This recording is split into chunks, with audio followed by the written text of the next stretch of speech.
So is it live? It's on starting soon Is page. it live? Okay.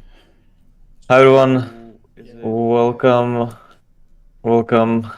It's another Monday. So let's take a look what's been happening. 1 second, Adam, you're rushing too much. Okay, now it's on your screen.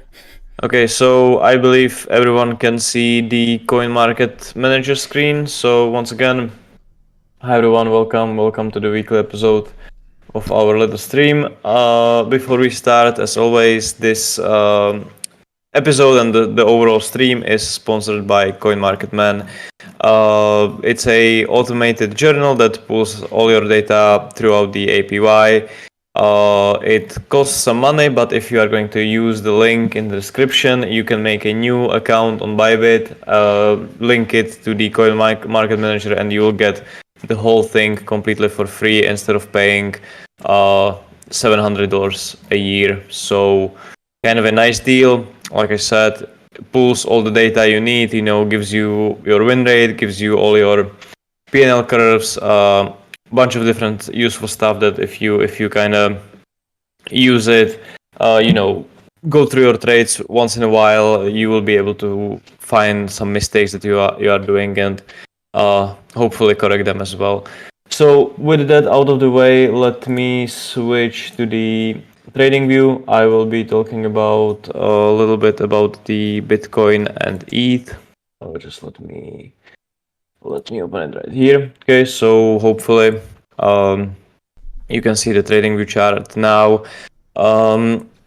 Something that you can see here compared to the prior weeks where I had the composite profile on. Let me actually try to. I hope you can see these standard deviations on this yearly profile. I will just highlight them a little bit more so it's it's more clean. I don't know how the resolution is going to be. So something that I tend to do when markets are in more of a kind of trending environments, because obviously you could have seen in the previous episodes I was using the big composite profile that basically was giving me a bunch of levels, and this is something that is generally very good for a range trading. But then when markets kind of pick up in the pace, I like to dump down a little bit, you can say, because there were many situations where there were trending markets, not only in crypto but in general, during a lot of trends that I traded in TradFi and also in crypto. I made this kind of a mistake that I try to put too many levels in, being kind of really not holding the trades for as long as I should have been in a lot of cases. So this is why I switched a little bit from the profile to the yearly VWAP, which the idea of it is very much the same. If you are a little aware of the auction market theory, you can see that we have a yearly VWAP. This is that blue line, and we have +1 and -1 standard deviations. When the market is inside this kind of thing, we can say that this is a fair value. When we are trading outside of that, we are above the value and we are basically in the trending market. So other than that, I'm using price action, order flow, and all of that stuff when it comes to actually entering the trades. But my kind of a much more simplified overall map when it comes to BTC and everything else at this point, because I don't want to just cluster my chart with too many levels. So that being said, looking at the BTC chart, this is 12-hour time frame. I can go to the daily as well. It doesn't really matter. We are obviously above this +1 standard deviation on the yearly VWAP. Therefore, we are in this trending market. This sits now at around 27.5. I was actually hoping for a little bit of a deeper pullback into this before the next leg up. We didn't really get that, made new highs. So this brings us now to, obviously, we are pulling back a little bit together. Ideally, we had this quick move to the upside on Monday last week, making this kind of liquidity gap on 12-hour time frame. In my opinion, we shouldn't really be retracing that all that much. if this is really bullish. Obviously there is a possibility. We have a little bit of this kind of trend line support, so I can say that there is a possibility that we will kind of trade under that, take out some of these lows and then quickly reclaim the level and continue to the upside. But in my opinion, if this is really all that bullish and we are going to make a new highs, this should essentially hold, in my opinion, with looking at the lower time frames, and this would be the trade that I would be happy to taking. A reclaim of this 30k basically area. So if we are going to go back above 30k on BTC, I will be longing somewhere in here, stop above the low, target to the upside. So that being said, taking the lows is possible. Obviously, if we would trade under this 1 standard deviation VWAP band, at that point, this would be kind of a big fake out above the level. This would be then kind of holding. Then I think much lower prices, but I don't really want to kind of this seems like quite a big move at this point. So really taking it from like more of a level to level approach for me here. But yeah, this would be my kind of line in the sand. This 27k area for me, this has to hold to see continuously a higher prices. So when it comes to targets, the prior year, this is 2022 VWAP, and the plus 1 standard deviation comes at 34k, and also at the 34k we have this little bit of a support here. Then we had this kind of sharp move from that, so there is a little bit of a SR area that would be kind of my ultimate target. I think if we would trade all the way towards 34k, I would be most likely looking for some bigger short opportunity, really making some like a deeper correction to the downside.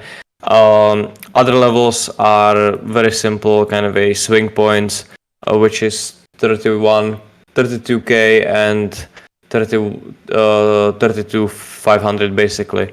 But it still kind of stays the way that I view these things. We are in the uptrend.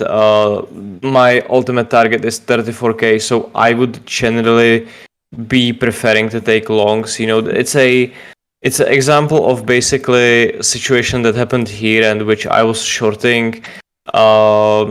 That I actually should have been like way more focusing on longs when we are above those standard deviations. We are obviously trending to the upside, and then you have this kind of a range. Here you take the highs, and a lot of people, and me included here, I was really taking shorts, looking for that kind of a bigger pullback, towards here at least. But kind of ignoring the fact that we are in this trending move, and what I should been looking at doing, and I took a little long on ETH. Essentially was when we had another failure here, just really looking for that continuation to the upside. So I hope this is clear. Just the trending market, I think longs are going to be better placed than shorts. If you really, for any bigger shorts, losing 27k would be the level for me. I think bigger kind of a more conviction on a short around 34k. So the VWAP settings, I'm using the Call of ETH VWAP. This one, all the indicators basically I'm using are from Call of ETH. You can see the settings here. I'm just using the 1 standard deviation on the VWAP. So yeah, ETH BTC obviously a little stronger now. So ETH has been more overextended. Same thing, trading above this 1 standard deviation band. Kind of nicer reactions here. We had this clear sign of a failure to the downside, reclaim the level. Unfortunately, I managed to get long all the way up here instead of buying, this pullback or this pullback. But yeah, it's been respecting quite a while. Simple, SR structure, higher highs, higher lows, and all that. I don't really see many reasons to try to short this here. If you're gonna take a look at the daily, there is this little bit of a consolidation on the daily chart between basically 2,200 and 2,400. This kind of a daily. Shit, I didn't want to do that. This kind of a daily cluster area. On the left, you have a level of SR, and you also have this +1 standard deviation of the yearly VWAP. So I know this is quite a wide area. Obviously, it's like 200. This is $200 on ETH, so it's like 10%. But yeah, until something from this level is not going to get hit, I'm not really going to get short. Obviously, with market overextended like this, longing this here, doesn't really give me much of a conviction. To be fair, we would at least need to make some sort of pullback. But if we are going to take a look at ETH BTC, it reclaimed the VWAP for the year. It's still kind of in this rotational environment. You can see that we didn't really respect the bands all that much here. But I'm still kind of looking for ETH BTC to at least trade these to these highs. And then see if we can break above those. You have like general kind of SR area here. So if you can flip that, then much higher for ETH BTC. Meaning obviously that ETH is much more overextended. And if you are not long here, I don't know. To be fair, I don't really see the risk to reward ratio for like new longs. Obviously, for me to really get interested in longs, we would kind of have to flush it all the way down here, most likely take some of these lows and then eventually hold this VWAP, hold this level of SR, looking for something like this. But this is obviously quite a big move. So definitely I would be more than happy to kind of buy something like this, but I think it's not that high of a likelihood that this is going to happen. I'm looking for this next leg to the upside basically, and see if I can find any shorts there. So that's I think very simple breakdown of ETH and BTC. Nothing I think most kind of a closest trade that I can see now on Bitcoin, what I would be really happy to take. Even on a daily chart, you can see that we are filling this kind of a inefficient move. We had the upside, and we have this Wednesday low, Tuesday lows, basically these very kind of flat daily lows. If you're gonna pull back, close back within this kind of a range you have here, then I think we should be looking for the next leg up.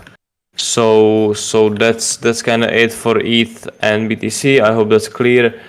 And Runner can take over. Let me check some comments. Yeah, everyone is talking about STDs, so I think Runner can take over and talk about some of the altcoins. Well, I guess the biggest. Let me move this shit out of my screen. There was an inverse Brach picture for context. I think the transition to today's episode is again ETH BTC, because what is interesting is that we had the Shanghai upgrade, which we discussed. Like, we beat that one to death on this stream and on like previous episodes. And actually, it's pretty funny because we discussed the LSD coins, and I'm not even gonna pull up the charts because everything pumped so much. And if both of us held our longs, we would have. It was really tricky because like for ETH, I believe like I got filled on the trade at like it was around 2 a.m. on Wednesday, so basically a few hours before the or like 12 hours before the upgrade. Also, we had CPI on that day, so I got I woke up getting filled to the long position on ETH, with obviously CPI with the Shanghai upgrade. So I wasn't feeling too happy about that, and I believe the LSD coins. You had long in Frax.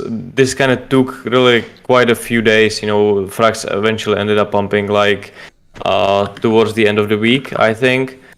With like overall market, the move. Oh my god!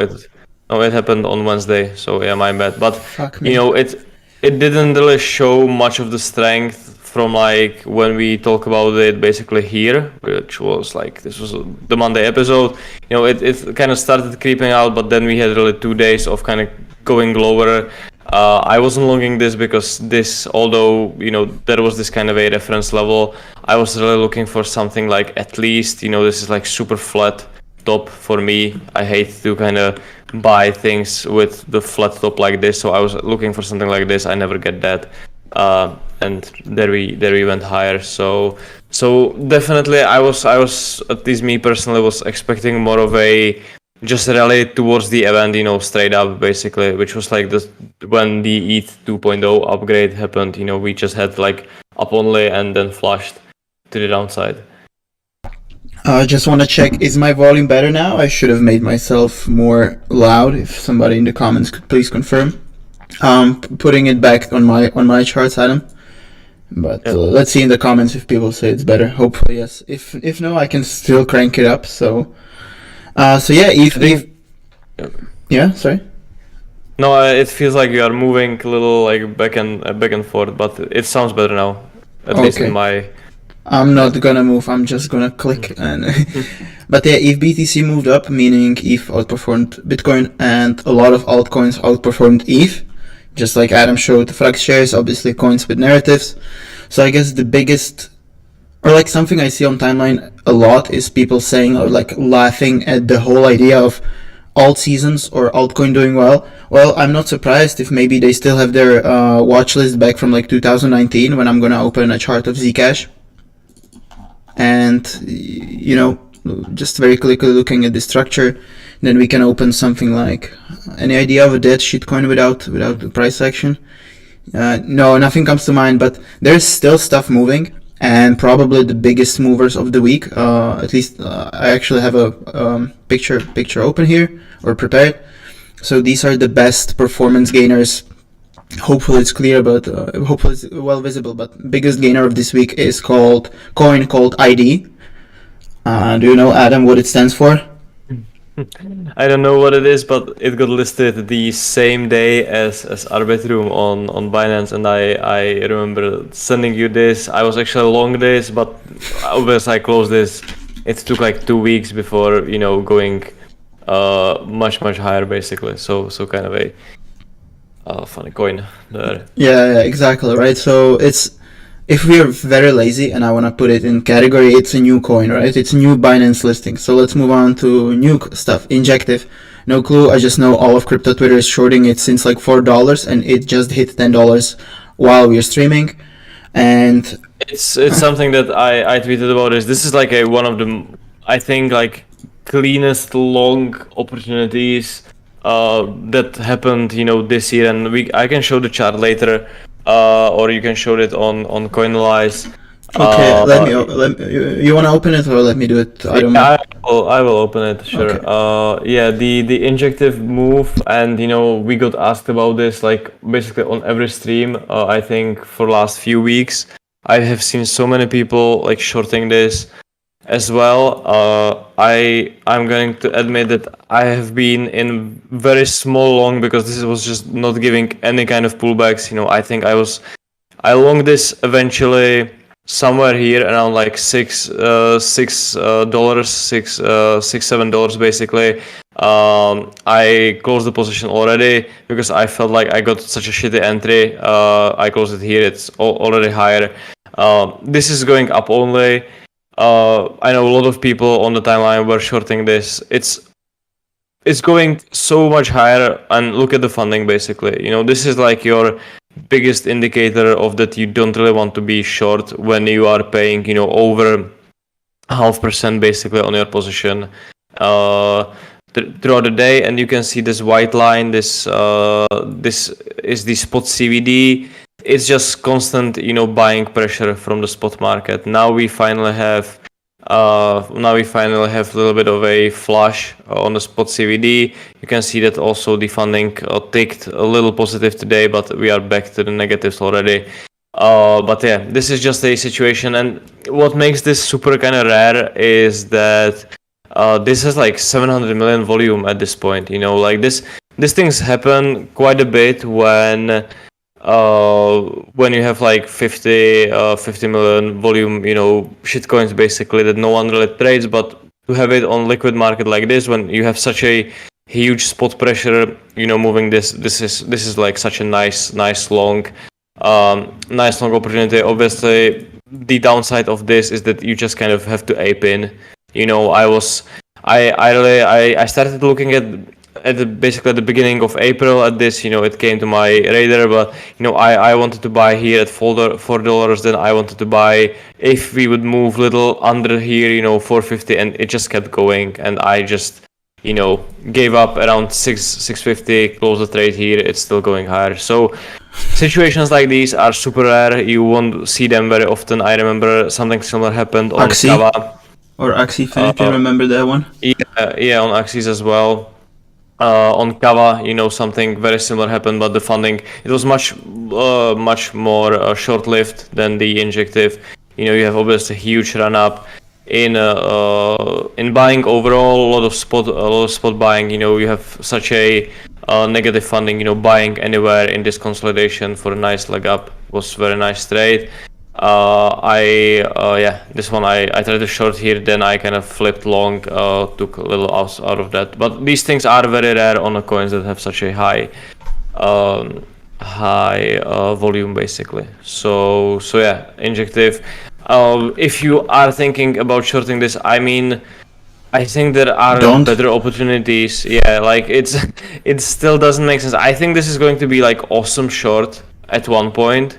But you really want to see something like the funding obviously going positive and staying positive at least like 1 or 2 days would be ideal, and then very clearly kind of losing price structures, going into some sort of like a distribution, and even if you are going to short like underside retest, let's say somewhere in here, you are still looking at very nice trade. But like I said, you really need to have this positive funding, no signs of spot buying anymore, not just a simple price action, because these are the trades where just simple price action doesn't really give you all the kind of details.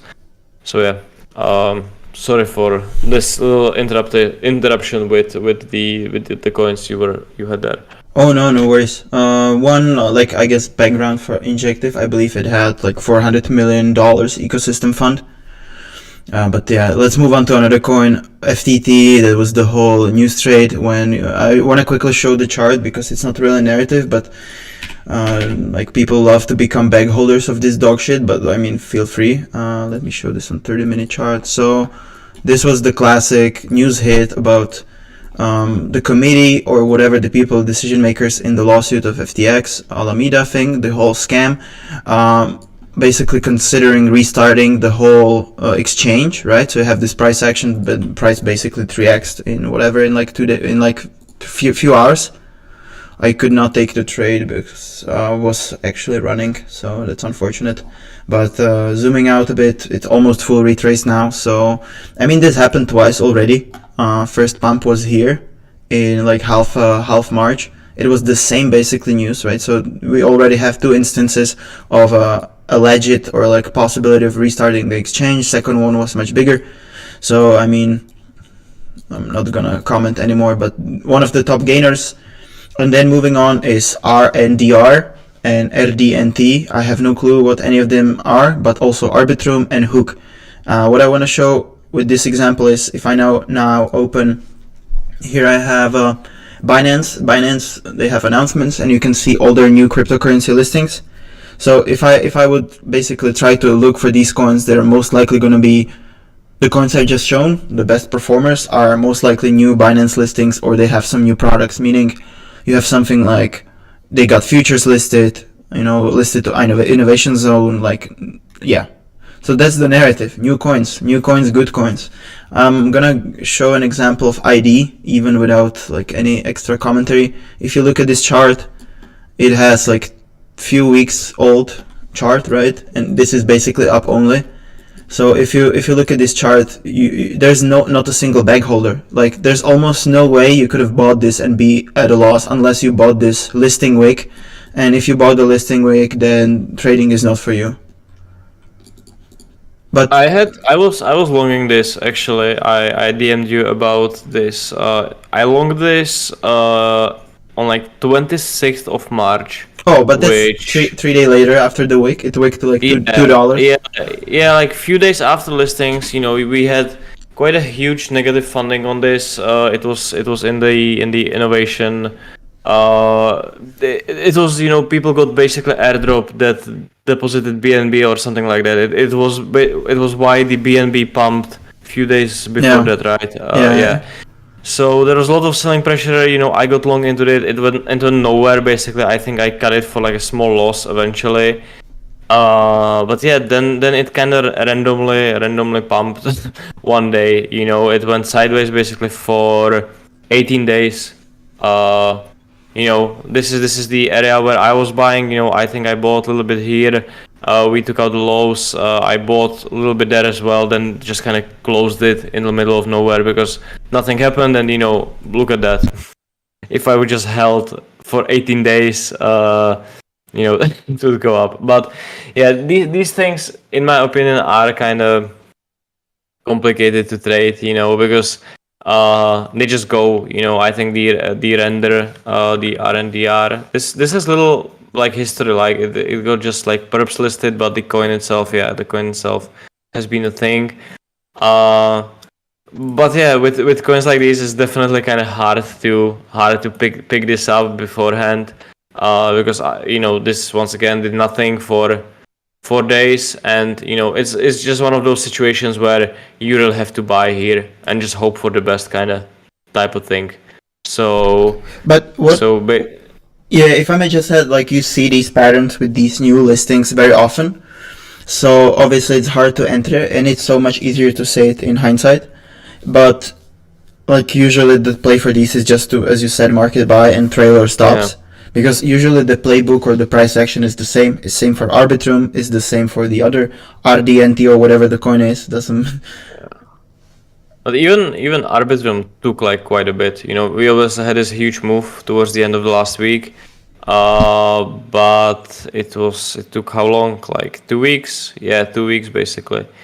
Of really sideways. This was more kind of a clean setup, I would say. When we took out the lows here at least, and kind of market structure was looking a bit nice, higher highs, higher lows and all that. I could see a setup in that, but yeah, definitely I think, my timing was a little bit wrong. I had really the expectations of that this would kind of get listed, make lows, and then rally much higher before kind of dying completely. But quite the opposite happened. It got listed, went sideways, and then pumped a lot. So yeah, I didn't really expect this move from Arbitrum coming in. Yeah, I'm gonna be a bit cringy, even though I laugh at it a bit myself. But this coin actually has people using the stuff. Unlike other airdrops or whatever. Like when you look at like, let me actually pull it up if I can find something very quickly. But like DeFi Llama. Like if you look at like TVL, and all sorts of stuff, like people are actually using the chain, and all the metrics are up only. I think it's even like Optimism performed really well. Obviously, I think the Optimism got listed somewhere like a year ago. Does it make sense? Something like that. I think I got even airdrop. In June of the last year, and it's Optimism chart. Even during the FTX thing, when we had this huge flash crash in FTX, this is the move on the Optimism. So it held quite well actually. Like towards obviously the June of the last year is when overall crypto started bottoming out. Like ETH, I think didn't really went that much lower. So yeah, but holding quite well. I think people just don't really care that much.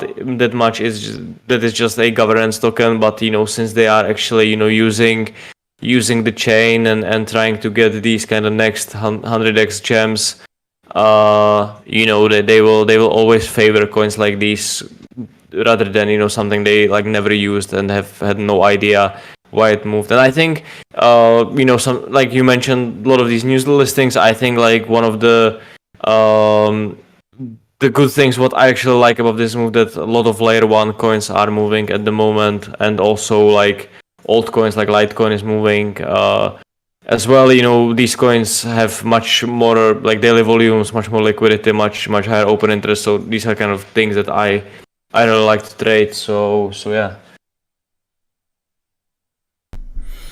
Yeah, I guess we're in Altseason then. If Adam is longing Litecoin, it's confirmed.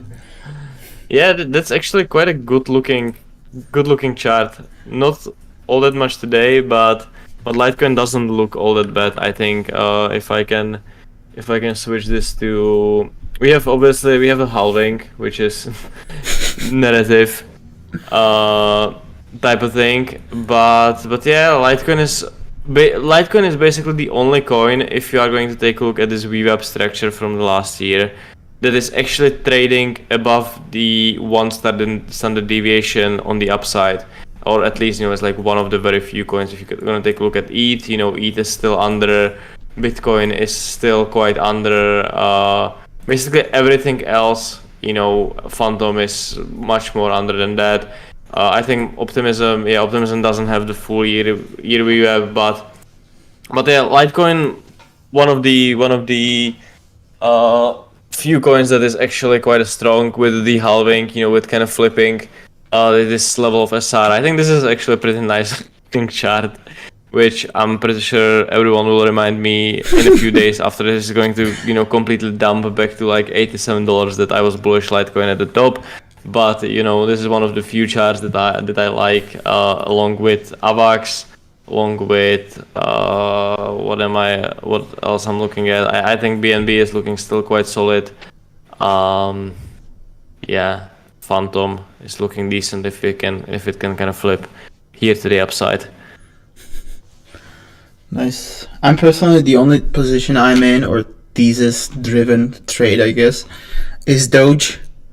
I'm pretty sure I'm a local top myself. I have 100% win rate with Doge, but it's all shorts. So me longing this is, not great. I went for a psychological level of 0.09, and the thesis is very simple. In 3 days, on April 20th, pardon my French, we have something called a Doge Day.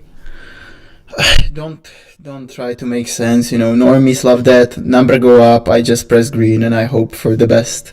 No, but for real, my confluence is, there's this account called Elon Alerts. If you're like very bored with your life, basically it posts every time Elon does anything, meaning, because if you put Elon on notifications, you will see his tweets and his retweets, I believe, but you will not really see all the likes, for example. So he loves to like this account, hashtag free alpha, not really, but he loves to like this, interact with this account specifically, and Elon Musk in the Starship Control Room 420. So yeah, that's literally the reason why I'm long Doge. That's it. I'm not looking at charts. I'm not looking at Bitcoin correction and first time in 4 months that spot CVD, or like in months that spot CVD is turning down, and everything that I considered bearish, I'm longing fucking Dogecoin. So yeah, that's my state of things. But I'm looking, to be a bit serious, I'm looking to exit this on 20th, April 20th, and I'm simply waiting for. Basically, my playbook is very simple. Is Elon going to tweet? Yes or no? There's also a SpaceX event, which was postponed a little bit. That's one of the reasons why Doge probably sold off earlier today.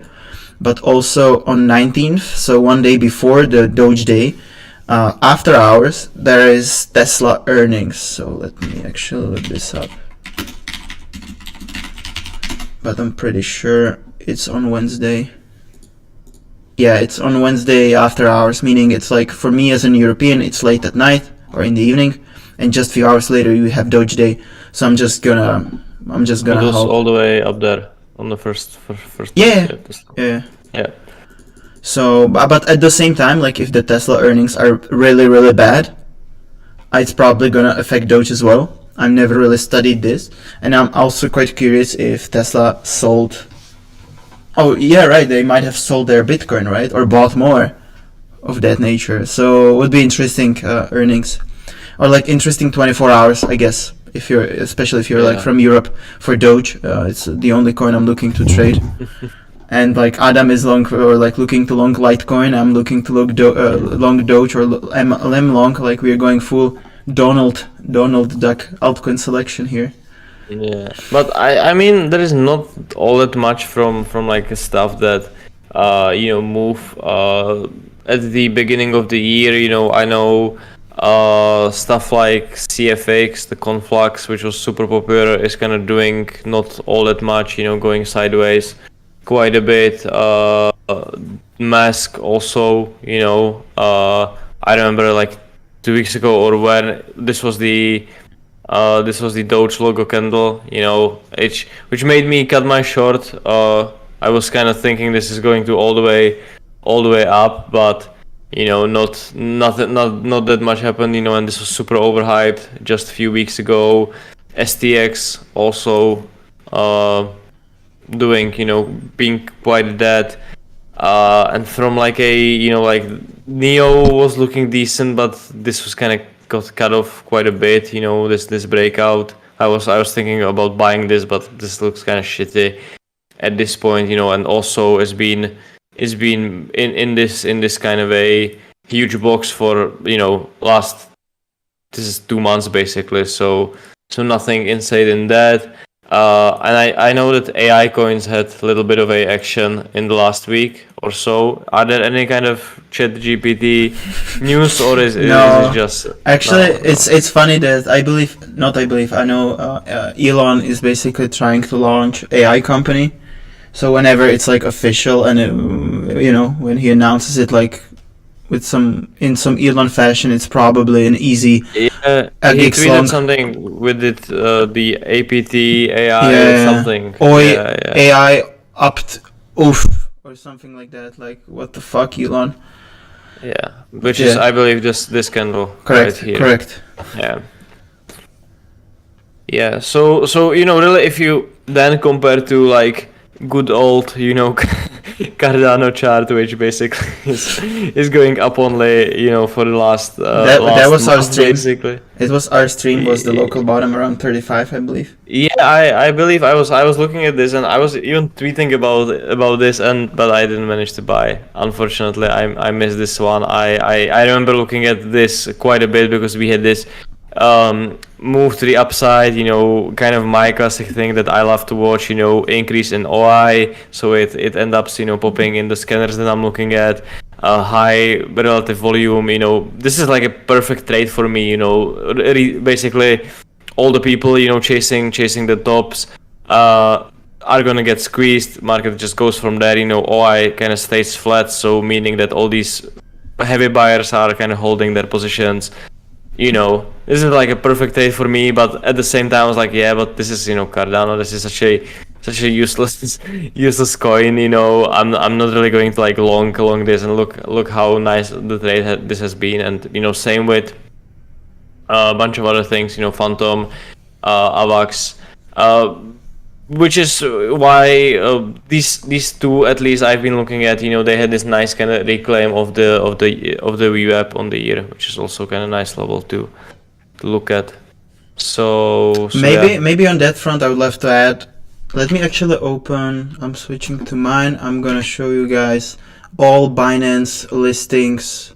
Oh, sorry, but everything that's listed on Binance USDT perps.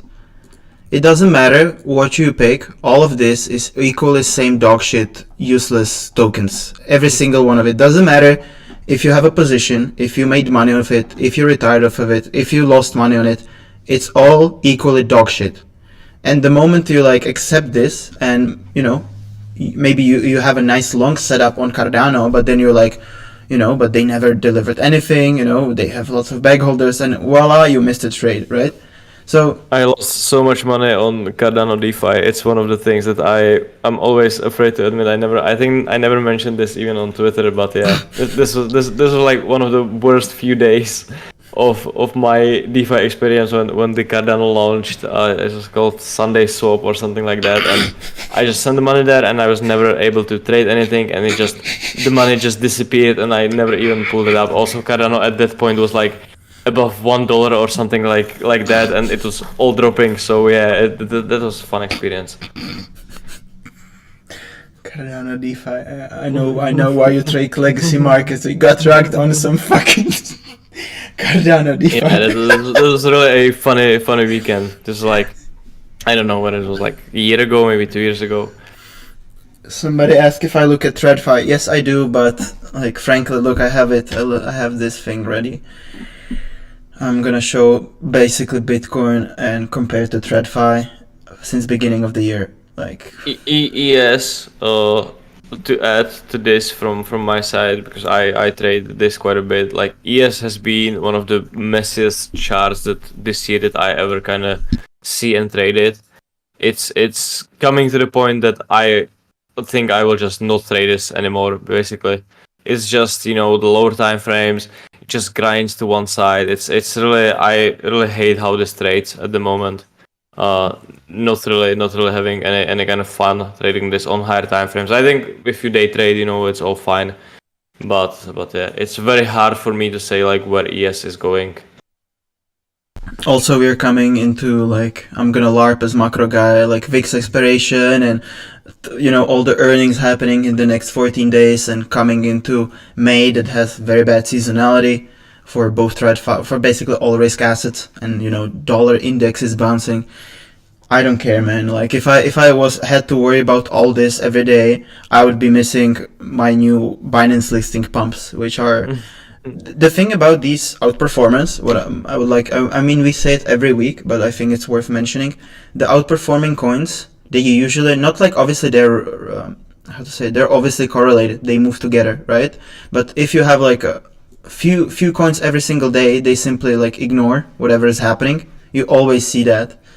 So even this RNDR, I have no clue what that is, but look at the chart, maybe Adam, if you want to look in Coinalyze, but it's like up only. It looks literally like injective on 30-minute chart. Yeah. So this coin does not care about your, earnings of Netflix that's on Tuesday. It does not care about S&P hitting, insert whatever helps you sleep at night. And these type of coins I'm usually trading for scalping. Yeah, I mean, even like the whole macro kind of thing, like looking at ES, basically we bottomed in October, which was the time where timeline was full of like electricity prices and that we are going into full recession. It's what I feel like it's very hard, very easy to get kind of stuck in a lot of scenarios where. And even like the COVID situation when we had a huge rally, and I know all of Great, we're demonetized now. Our account is getting flagged and deleted. At the beginning of the COVID rally as well, I was in kind of like a huge disbelief, basically. Like if I would recommend anyone to not get too stuck in in the fact that there is FOMC and there is recession and all this, because at the end of the day, if market goes up and other people are buying it, then it's most likely going to go up more. So take that with a little bit of a, pinch of salt, basically. And I'm just looking at the render chart actually now. It's going again quite a bit higher. Yeah, just let me one quick on macro and all this. Yeah. One thing you'll see on social media is the guys who talk about TradFi, macro, and everything like these type of markets. Usually the ones that get the engagement, the stuff you actually see, it's always bearish porn. It's always people calling for end of the world. It's never someone bullish.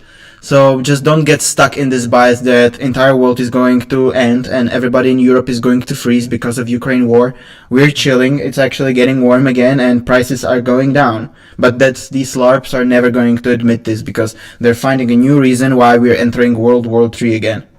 Sorry, continue with this altcoins. With macro, it's really this kind of a thing. What I've also kind of noticed. Also, and even if there are things that end up playing, it's not something that will happen like overnight. It can take weeks, months, sometimes, and yeah. I believe like for us and for most people in general who hold trades, for a couple of days maximum or even a couple of weeks. It's not really all that important. So yeah, I would definitely be aware of the news, because when you have news, you have a higher volatility, so you need to be kind of careful. Obviously, I pay attention to news when there is something like super unexpected, that will always cause some bigger movements.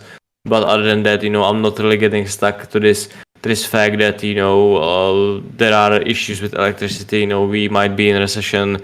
Why is, you know, crypto going up, basically, or why is ES going up? And I just kind of being stubborn and trying to short everything because, you know, I feel like I read somewhere on Twitter that, you know, we are in recession, basically.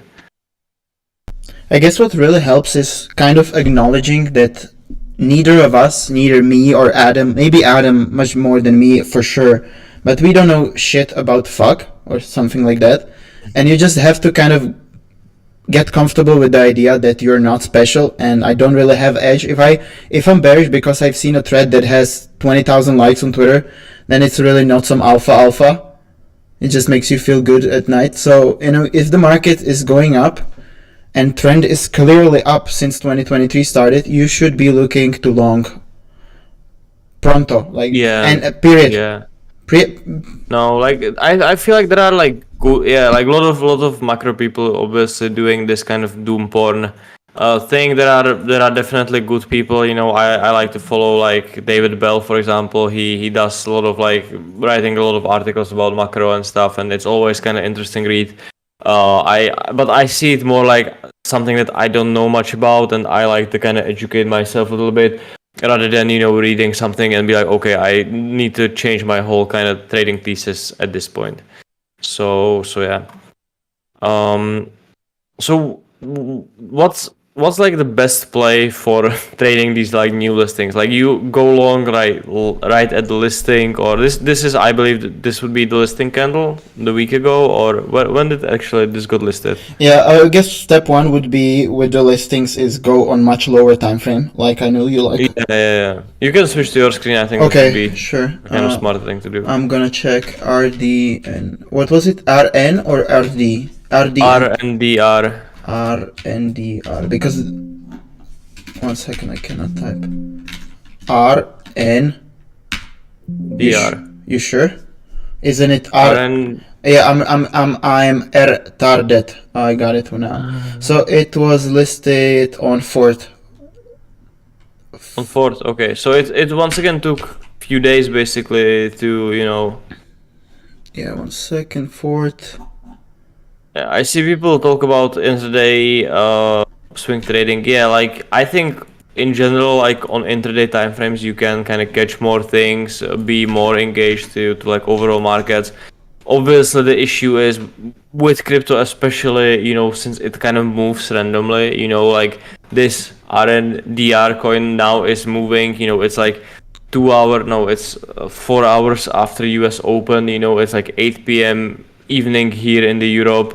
You know, it's you basically need to be available, you know, throughout the whole day. It's very kind of stressful and hard thing to manage if you don't want to spend, you know, 15 hours a day in front of computer, which you will kind of find out at one point is not really healthy as much. So yeah. Maybe I can draw something back to going to, let me pull this up, like the classical airdrop or new coin price action is something along lines like this. You have the massive listing candle when there's always a fat wick because somebody, you know, is unfortunate and was market buying at the top. Then you have, you know, some sort of pullback, consolidation, maybe like up, down, and then basically breakout. And this is exactly what Arbitrum looks at 1 day chart. So I'm gonna pull it out actually.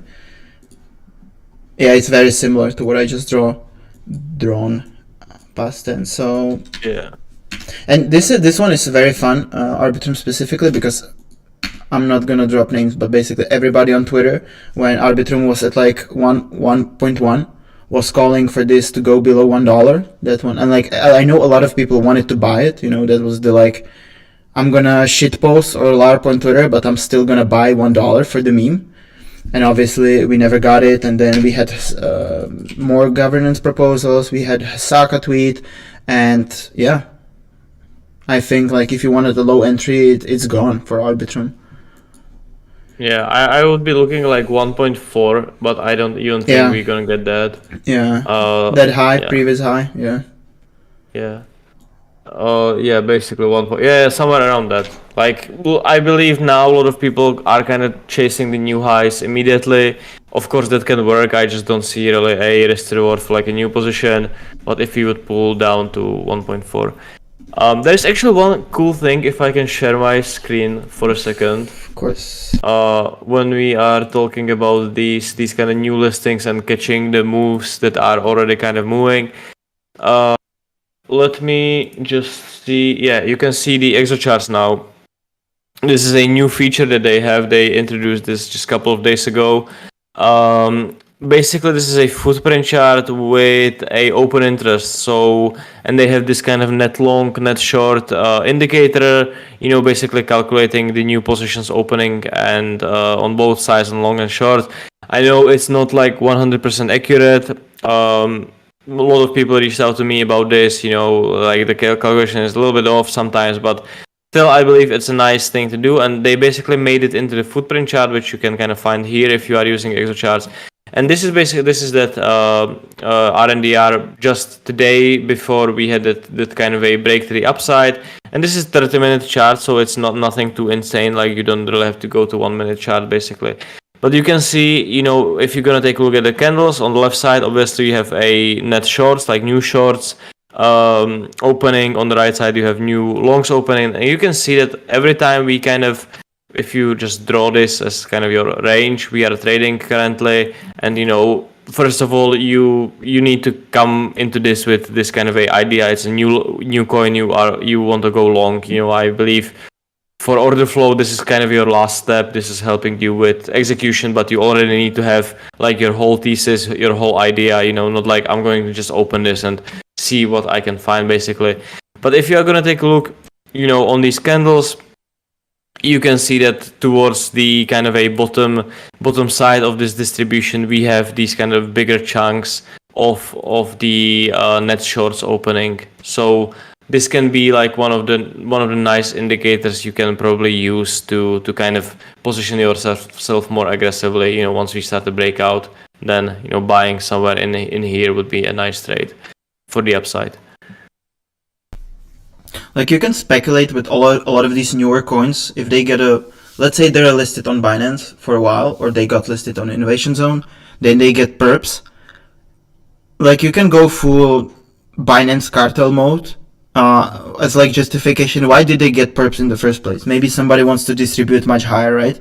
So you always see with these new listings, they pump a bit, and as they get perps, people start shorting it aggressively, and it simply keeps squeezing.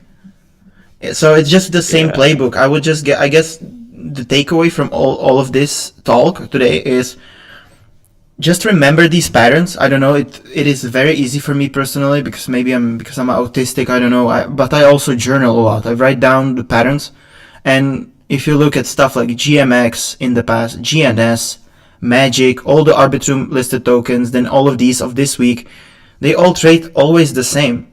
Obviously, you don't go all in, you manage your risk, like you should know where is your invalidation, but your probability from like, based off of your past experiences, you should like try to take advantage of what you've seen in the markets. If you're actively trading, you should know this information. You should not be, you simply should know this. Someone pointing out this, and I think this is like super true. Like a lot of people have PTSD from FTX. Because this used to be such a kind of a easy play. Like new listing of FTX was just like instant short, like free money short basically when FTX was listing all these, Solana ecosystem kind of shitcoins.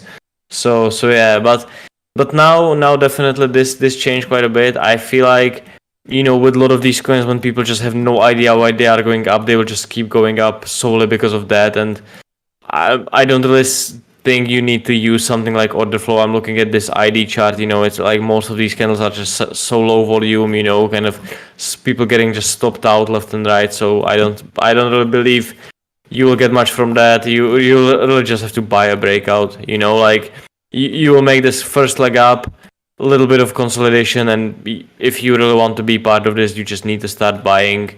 Maybe use a little wider stop. If this starts to slow down and pull back, then just cut the position. These are definitely not the types of trade that I like to take, kind of chasing something that already is going quite a bit, but you know, it's I believe there is definitely edge in that.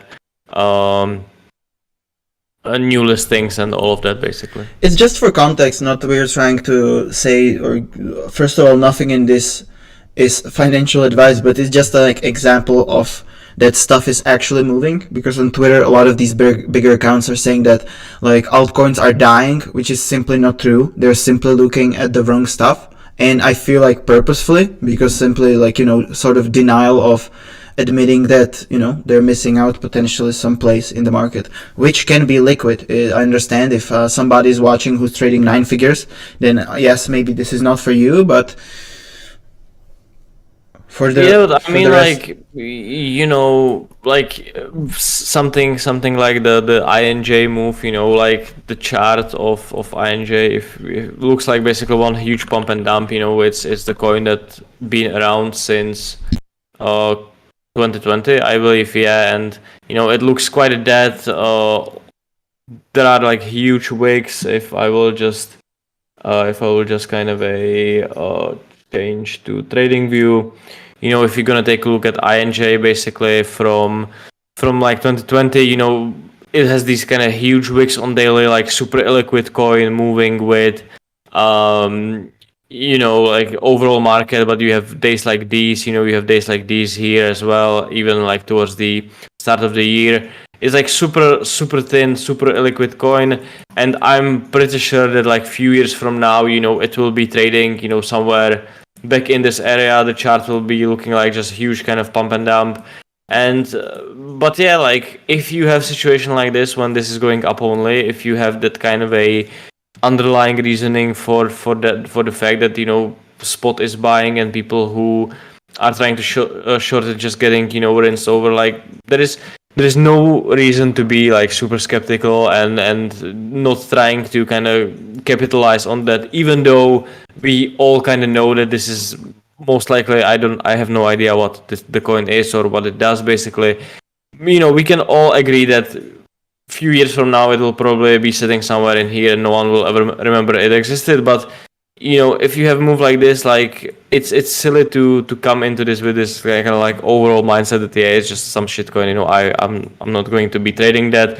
Or even the worst thing, you know, you see something like ID going up, which is a free coin, you know, that people got for free or from airdrop, listed on Binance, you know, you see no reason why this should pump. You just start shorting and get run over, basically. Somebody's asking, do you ever tilt? How do you deal with it? Every single day, multiple times a day. Luckily, I might be LARPing on Twitter, but I actually do run. So usually for me, running works. It's definitely a kind of lower time frame trading thing, I believe. I used to kind of struggle with also getting, you know, pissed about different things when I was most day trading. But what I kind of find out for me, like when I trade on higher time frames and when I take a trades, and we were talking about this, like for every trade that I take, I have like a Notion template where I basically write everything down. Why am I taking trades? The trade, what I like about it, what I'm not liking about it. And at that point, you know, once I'm done, I'm kind of already came in peace with the fact that trade might not work out and I already lost the money. And then yeah, it makes things quite easier. I guess it also helps, like how many times, I guess you don't remember now because for you it's been years, but when you're just starting out and maybe you develop some sort of system, it works, then you had like hit like one of those losing streaks, so it's kind of hard to deal with. But with certain amount of losing streaks, you get, I guess, used to losing or being wrong. You just take it as, you know, it is what it is approach. Yeah, definitely. With time. It's definitely hard, you know, like and it's kind of like a downside of this kind of whole like higher time frame trading, is that if I know that I take like because I trade a bunch of legacy markets as well. I trade FX, I trade like normal futures and stuff like that. So I take quite a few trades a week, like I would say like 4 to 5 trades at least. But you know, if I get into like three trades basically drawdown, back to back, then I know that it might take like 2 weeks for me to get out of that or something like that. So it's definitely requires kind of quite a bit of patience and everything. And with day trading, it's even worse probably, because if you trade a lot during the day and you end up a day being down, the next day comes and you are all kind of eager to make it all back with one trade, basically, that can cause quite a bit of troubles, so yeah, it's not an easy thing to do overall. Someone asking, the Notion template is something that I made for myself, based on the way that I trade, so you need to kind of make your own. I want to see your trade. Make it. Thanks for alpha. Yeah, just buy Altcoin and Cardano and you're good, basically. No NFTs on Cardano. There's actually one collection that was trending. I know we're turning this into NFT talk, so it's probably a local top. But Ada Waifus, have you ever heard about it? No. Okay, we'll keep it that way. Yeah, but someone is talking about this. Yeah, like 2 weeks is little stretch. I haven't had like that big of a drawdown that took quite a long time, but you can always like combine stuff, like I know a lot of people, for example, that like swing more things but then have like one or two markets that are more like day trade, or they have like that's kind of specific thing. Like I know Runner, for example, is trading in news a lot, so you can like swing trade for the most part, but then kind of keep in mind the news, and if you have some news event, kind of like scalp around that, which is something you will do just once or twice a week, maybe, at the tops. So you definitely need to kind of find something that works for you. It's very hard to kind of give people advice because, like we don't know each other and I don't know what your situation is and all of that. So yeah. Yeah, that's great advice. I would say maybe focus on like stuff you actually enjoy. Because sitting at the screen for 12 plus hours a day, is it really enjoyable? Ask yourself, be honest with yourself. If you enjoy... Yeah, sorry, go ahead. I have been like, I think like 4 or 5 years basically. I was day trading, really waking up every day around 6, 7. I was trading European futures market, so it was a little different, but from 8 a.m. basically, market opened, I was watching it around till like 2, then took 1 hour break, started watching US markets, it was like 8, 9 p.m. So, you spend like 10, 12 hours a day in front of charts. It can get very kind of tiresome at one point, definitely. So, but on the other hand, I know like a lot of people that just generally like enjoy it, and they do it every day and they just love to do it, so it's really like these kind of general trading advice things. It's so hard to just give people because everyone is so different with this and everyone have like different expectations from this as well. Feels like a drug for newer ones trying to make it. Well, it's probably the fastest way to financial ruin. Yeah. Sorry to say it in like, I know I can be like a dighead at times, but I feel like this is what you need to hear. Like, okay, step 1, stop watching YouTubers giving you 100 altcoin gems on KuCoin. That's your exit liquidity. Instead, you should read Trading Riot blog and watch and sign up to Bybit using our referral link. But like scalping is definitely like one of the things that can kind of ruin you very quickly. Also, you can make a lot of money, but you need to be good at it. It's like the hardest thing you can do, basically. So definitely, if you're new, I would start with like swing trading. I don't think like you mentioned the dollar cost averaging. I believe that's like a huge meme. That's like one of the worst things you can do. But that's maybe for like another time. Why I think dollar cost averaging is kind of shit way to do. But yeah. No, but seriously, if you're newer, I highly recommend content from CryptoCred and Donald, because their streams are really high time frame focused, and they made a lot of educational videos as well. And like, if you're just starting out, you probably don't want to start with Adam's blog or our videos, because frankly, we know that it's sort of, first of all, niche, but also there's like precursor of you knowing at least some stuff first. Like, you cannot simply look at stuff like open interest if you don't know I don't know, like differences between time frames, for example, right? If you like or context or trends. So Yeah, I think I was trading for like 2 years when I started to look into like all the order flow and all those old things. So yeah. yeah, I feel like unless people have any more questions, it kind of wraps it up for this week. Yeah, We went kind of fast. It was an hour. I think. Yeah, we kind of going to wrap it up today. Let's kind of sum things up. So what we are both going to watch for this week. I think starting with me, I mentioned my plan on Bitcoin and ETH quite a bit. From my perspective in crypto, I like these coins you can see here on the right, basically the layer 1 coins and also the Dino coins. Litecoin, XRP, Doge. They moved quite a bit, and they are liquid with high volume, so good for me. And yeah, that's probably for me what I'm looking at this week. Sorry, I was muted. I'm looking at Doge only for 420. I'm never going to hold it beyond 420. I don't care if they announce, because there's a lot of talks about app called X, the one revolutionary app. I could not give less peep. On April 20th, I'm closing the trade and I'm looking to swing short it because I believe Elon shot a lot of his bullets regarding Dogecoin. And I'm watching ETH BTC for, I know a lot of people hate this, but ETH BTC is pumping, ETH is outperforming. I believe it can trickle down to layer 1s, to layer 1 trades like Adam said, and I believe this will eventually trickle down to like mid caps and then potentially to smaller caps. So I'm personally already doing research which low caps I like. I'm never gonna mention them on this stream because that's not what we do, but that's how I think about market. If I'm right, I'm gonna make a lot of money. If I'm wrong, I have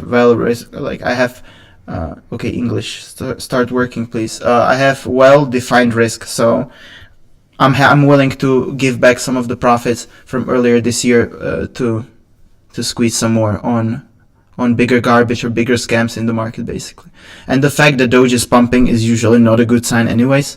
When you have, like eco bubble or whatever you want to call it, 4 months of uptrend, and you have Doge pumping again, I'm just getting some PTSD, to be honest.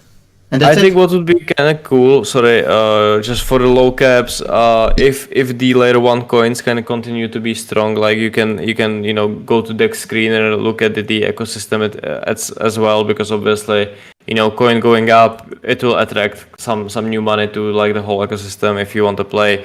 Obviously, if Arbitrum is going to keep being strong, then I think Arbitrum coins should be kind of cool Magic to look at. Magic, Yeah, it's one of the few situations where I was actually able to make money in DeFi when I was trading Arbitrum coins when they started like 2 years ago. So I might revisit some of the things that I was buying back then, even if they still exist at least. Okay, cool. Okay, guys, Cool. thanks. Thank you for your attention. Yeah. And have a nice day.